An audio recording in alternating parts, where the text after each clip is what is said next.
या सरकारने जो जी आर काढला त्यावर सविस्तर चर्चा करून पुढचा निर्णय महाराष्ट्रामध्ये आम्हाला घ्यायचा आहे। कोण काही म्हणू देत, पण मुख्यमंत्री काही म्हणत असले तरी त्या जी आरमुळे ओबीसीचं प्रचंड नुकसान होणार आहे।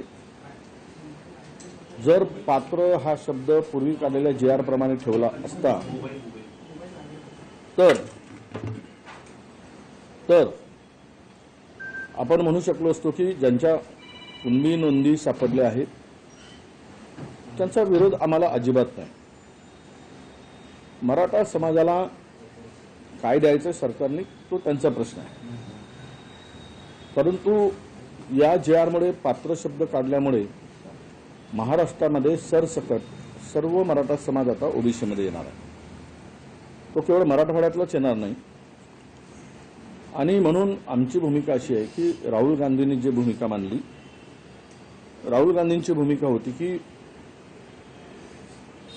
ज्या आरक्षणाची कॅप आहे, मर्यादा आहे, ती पुढे न्या, ती उठवा आणि जातनिहाय जनगणना करून ज्यांच्या त्यांच्या वाट्याला जे मिळेल लोकसंख्येनुसार ते त्यांना द्या, ही स्पष्ट भूमिका